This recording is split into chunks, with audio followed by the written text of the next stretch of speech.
गोपीजनवल्लभा गिरिवरधारी गोपीजनवल्लभा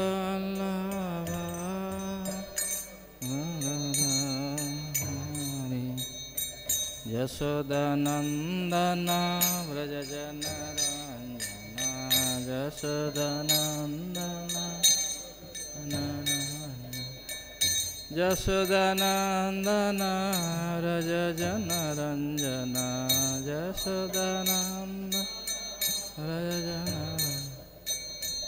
यशोदानन्दन व्रजजनरञ्जना यशोदानन्द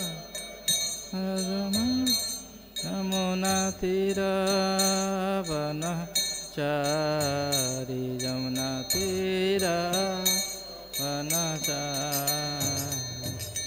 राधा माधव कुंज बिहारी जय राधा माधव जय राधा माधव सुंदर राधा माधव सुंदर श्री राधे जय राधा माधव सुंदर जय ललिता विशाखा जय गिरिराजा ललिता विशाखा जय गिरिराजा जय ललिता विशाखा जय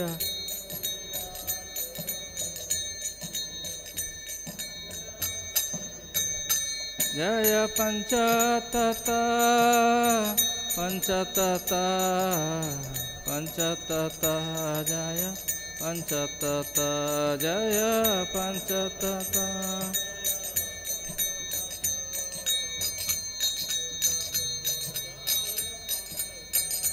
जय जय गुरुदेव गुरुदेव गुरुदेव जय जय गुरुदेव जय जय गुरु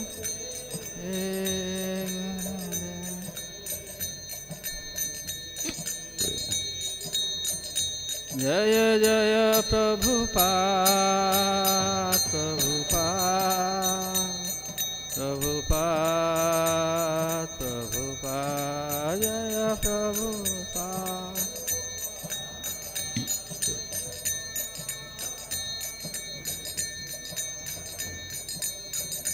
निताय गौरा हरि बोल हरि बोल हरि बोल निताय गौरा हरि बोल निताय गौरा हरि बोल हरि बोल हरि बोल।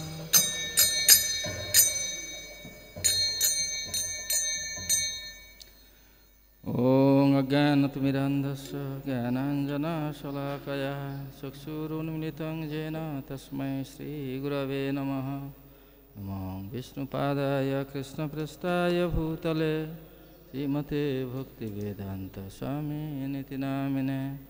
नमस्ते सरस्वतीदेवे गौरवाणी प्रचारिणे निर्विशेषशून्यवादी पाश्चात्यदेशतारिणे। वृन्दाय तुलसीदेव वै प्रिया वै केशवस्य च विष्णुभक्तिपरदेवी सत्यवत्यै नमो नमः। वंशाकल्पतरुभ्यश्च कृपासिन्धुभ्येव च पतितानां पावनेभ्यो वैष्णवेभ्यो नमो नमः। वृन्दाय तुलसीदेव वै प्रिया वै केशवस्य च विष्णुभक्तिपरदेवी सत्यवत्यै नमो नमः। नमो महावदन्नाय कृष्णप्रेमप्रदायते कृष्णाय कृष्णचैतन्यनाम्ने गौरतिसे नमः। हे कृष्ण करुणा सिन्धु दीनबन्धु जगत्पते गोपेश गोपिकान्त राधाकान्त नमस्तुते।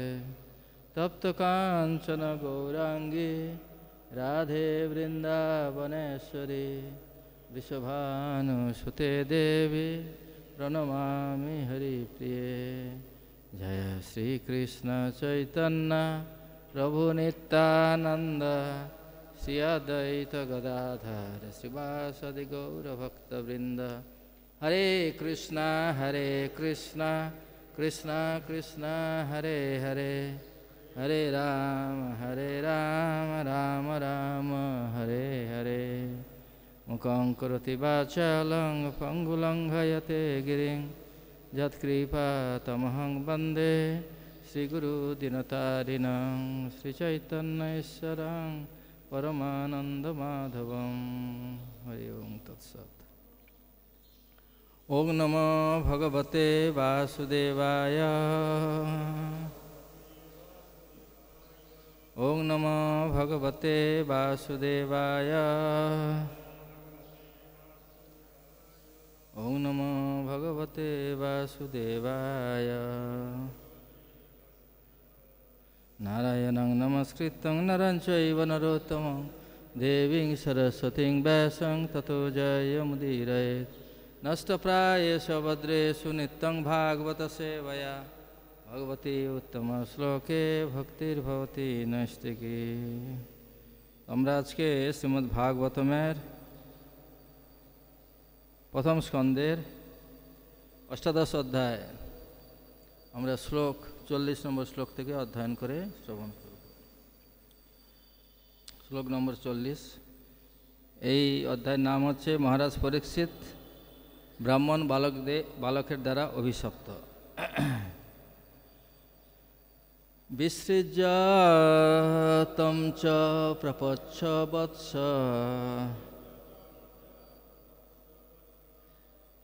কস্মাধি, না বৎসটা ওইদিকে হবে, বৎস কস্মাধি রোদিসি। হ্যাঁ, বিসৃজ্যতস্য প্রপচ্ছ বৎস কস্মাধি রোদিসি।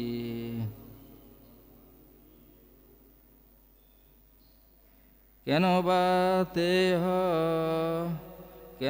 তে অপকৃতম ইতি উক্ত স নবোদয়ৎ। ইতিটা এদিকে হবে, আবার বৎস এদিকে হবে, ইতিটা এদিকে হবে। বিসৃজ্যতম প্রপচ্ছ, বিসৃজ্যতম চ প্রপচ্ছ বৎসকমাধিরোদিসি, বৎসকস্মাধিরোদিসি। কেন বা তে অপকৃতম ইতি উক্ত স নবোদয়ৎ। বিসৃজ্যতম চ প্রপচ্ছ বৎস কস্মাধিরোদিসি। কেন বা তে অপকৃতম ইতি উক্ত স নবোদয়ৎ।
তো এই শ্লোকে অনুবাদ এবং তাৎপর্য।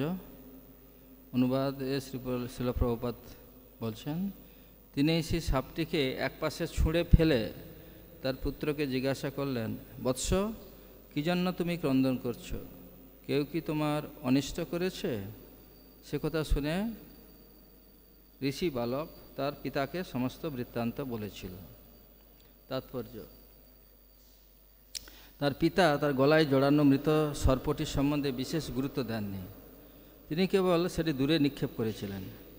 প্রকৃতপক্ষে মহারাজ পরীক্ষিতের আচরণে তেমন কোনো গর্হিত অন্যায় হয়নি, কিন্তু সে মূর্খ বালকটি সেই ঘটনাটিকে অত্যন্ত গুরুত্ব দিয়েছিল এবং কলির দ্বারা প্রভাবিত হয়ে রাজাকে অভিশাপ দিয়েছিল।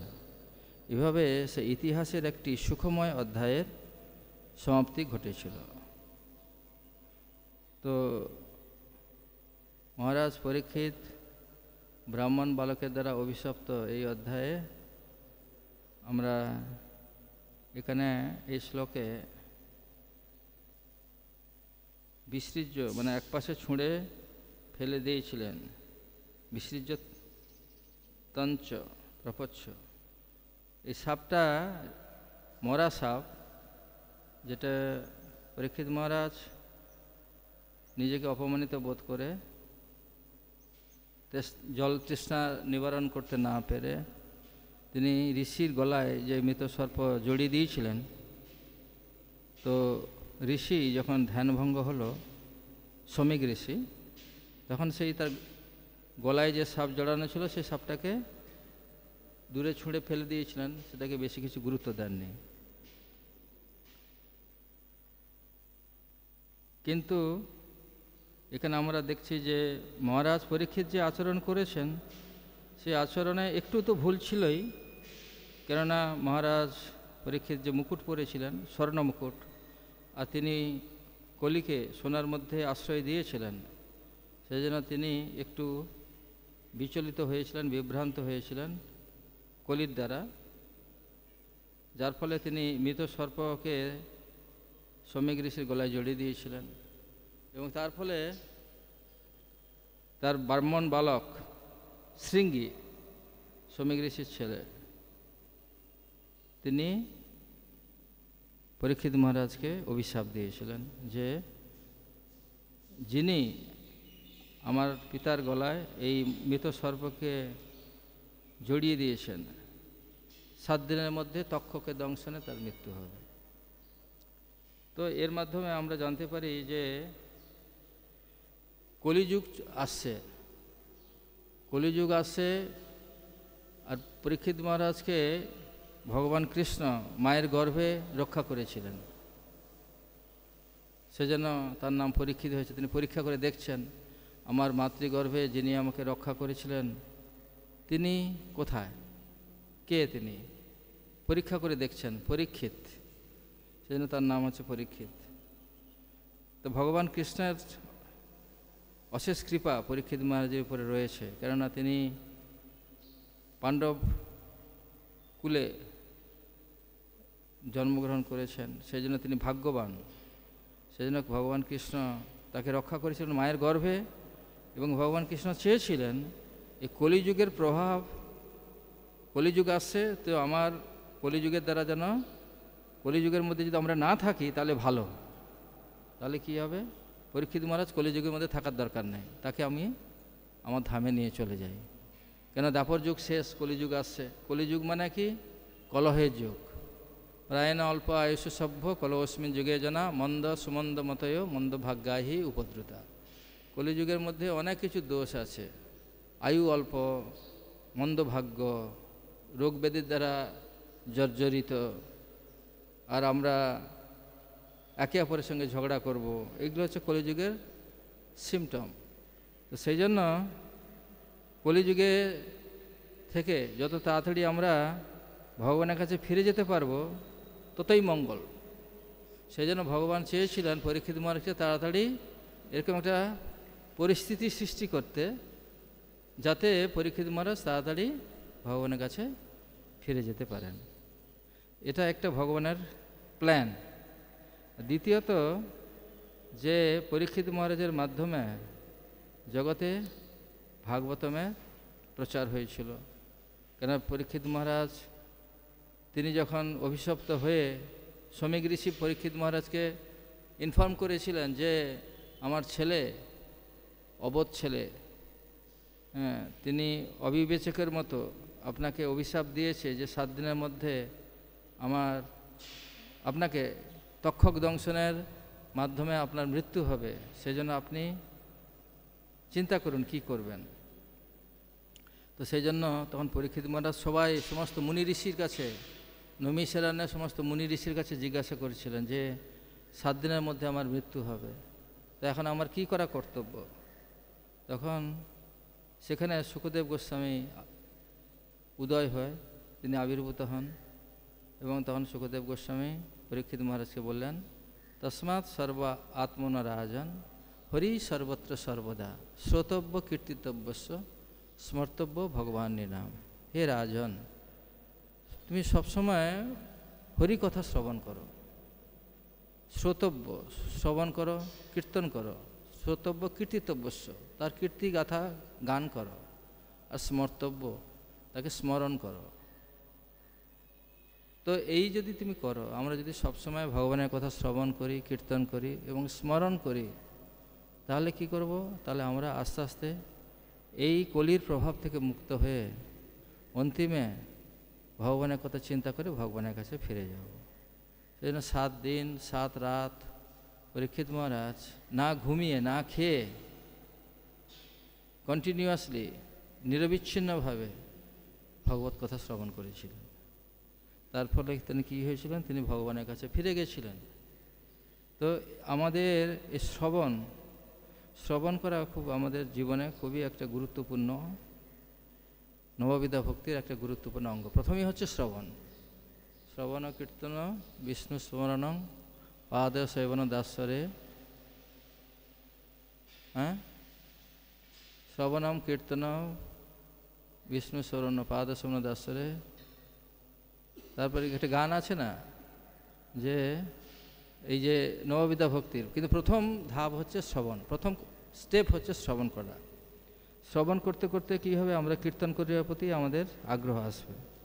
তারপর আমরা স্মরণ করব, আমাদের স্মৃতিতে, আমার মেমোরিতে ভগবানের কথা যখন বারবার রোমন্থন হবে, তখন ভগবানের কথা আমরা স্মরণ করব, অর্চন করব, বন্দনা করব, ভগবানের গুণগাথা বন্দনা করব, ভগবানকে সেবা করব, ভগবানের সঙ্গে বন্ধুত্ব সুলভ যে সখারা যেরকম বৃন্দাবনে।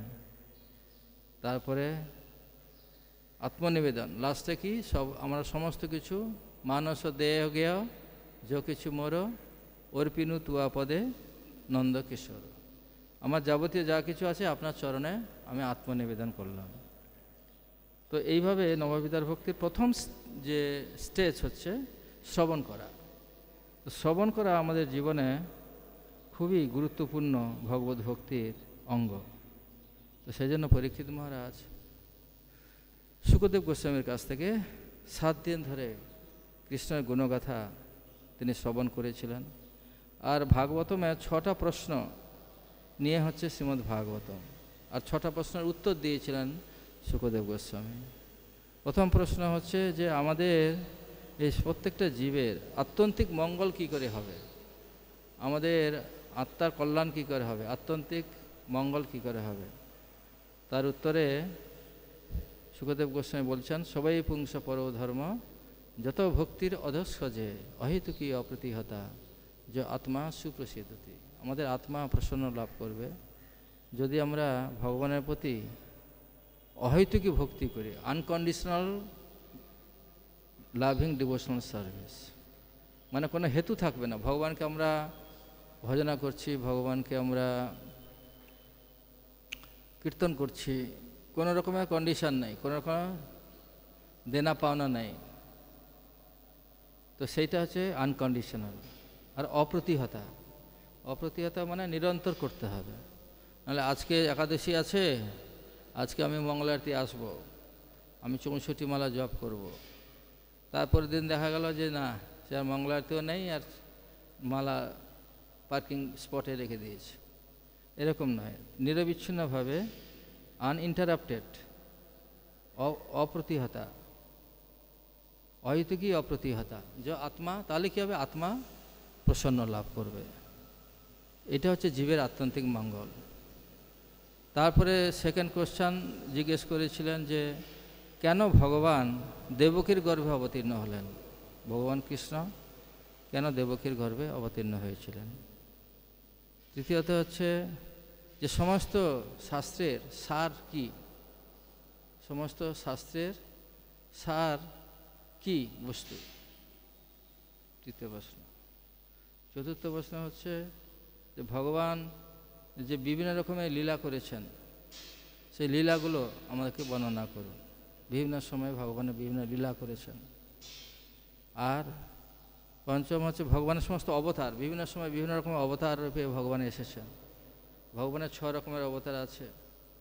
হ্যাঁ, পুরুষ অবতার, লীলা অবতার, গুণ অবতার, মন্বন্তর অবতার, যুগাবতার, শক্তাবেশ অবতার, 6টা অবতার আছে ভগবানের। তো এই ভগবানের অবতারের কথা বর্ণনা করুন। আর 6 নম্বর প্রশ্ন হচ্ছে ভগবান যখন এই জগৎ থেকে চলে যান তখন ধর্ম কার উপরে রেখে গিয়েছিলেন? হ্যাঁ, ধর্ম কার উপরে রেখে গিয়েছিলেন?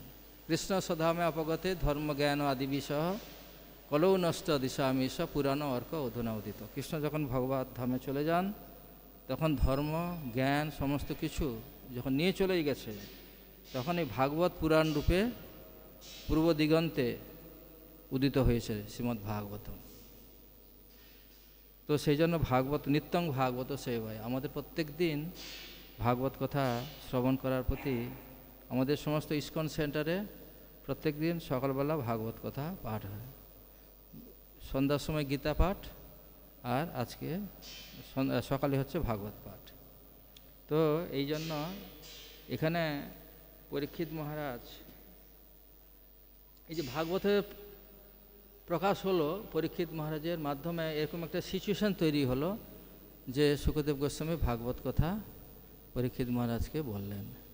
তো এই যদি তিনি যদি অভিশপ্ত না হতেন তাহলে এই ভাগবতমের আবির্ভাব হতো না। তো এটা হচ্ছে ভগবানের ইচ্ছা, ভগবানের ইচ্ছার মাধ্যমে এই ভাগবত আমাদের কাছে পৌঁছেছে। আমাদের যে ভাগবত, এই ভাগবত প্রথমে ভগবান কৃষ্ণ তিনি ব্রহ্মাজিকে বলেছিলেন 4টে শ্লোকের মাধ্যমে, চতুশ্লোকী ভাগবত। আবার ব্রহ্মাজি তার শিষ্য এবং পুত্র নারদ মুনিকে 10টা শ্লোকের মাধ্যমে এই ভাগবতম বর্ণনা করলেন। নারদ মুনি আবার 100টা শ্লোকের মাধ্যমে ব্যাসদেবকে বলেছিলেন। আবার ব্যাসদেব 18,000 শ্লোক সমন্বিত এই ভাগবত রচনা করলেন। আবার এই 18,000 যে শ্লোক, এই সংস্কৃত শ্লোক আমরা বুঝতে পারবো না, সেই জন্য প্রভুপাদ শব্দার্থ অনুবাদ তাৎপর্যের মাধ্যমে আমাদেরকে বোঝাচ্ছেন যাতে আমরা বুঝতে পারি। কেননা আমাদের মাথাটা এত ডাল আছে, ডাল মানে মুগ ডাল নয়, মানে ভোঁতা ভোঁতা, ঠিক আছে? আমাদের এই যে মাথা এত ভোঁতা, আমরা বুঝতে পারি না।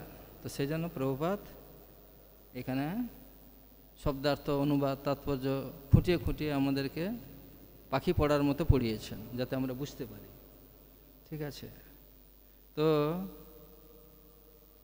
এইখানে আমাদের তো 18,000 শ্লোক ভাগবতম আছে এই মর্তলোকে। স্বর্গলোকেও তারাও ভাগবত কথা আলোচনা, সেখানে শ্লোক আরও বেশি আছে, আরও বেশি শ্লোক আছে, সেখানে ভাগবত কথা নাকি আলোচনা হয়। একবার নাকি কোনো একটা শ্লোক বুঝতে পারছিলেন না দেবতারা, তখন ভক্তিবিনোদ ঠাকুরকে ডেকেছিলেন সেই শ্লোকটাকে ব্যাখ্যা করার জন্য। ভক্তিবিনোদ ঠাকুর স্বর্গলোকে গিয়েছিলেন, গিয়ে সেই শ্লোকটাকে ব্যাখ্যা করেছিলেন, এরকম কথা আছে। তো আগেকার দিনে যারা কোনো কিছু দেবতারা অসুবিধার মধ্যে পড়তো বা মানুষেরা এত পুণ্যবান ছিল, দেবতারা এখানে মর্তলোকে আসতো।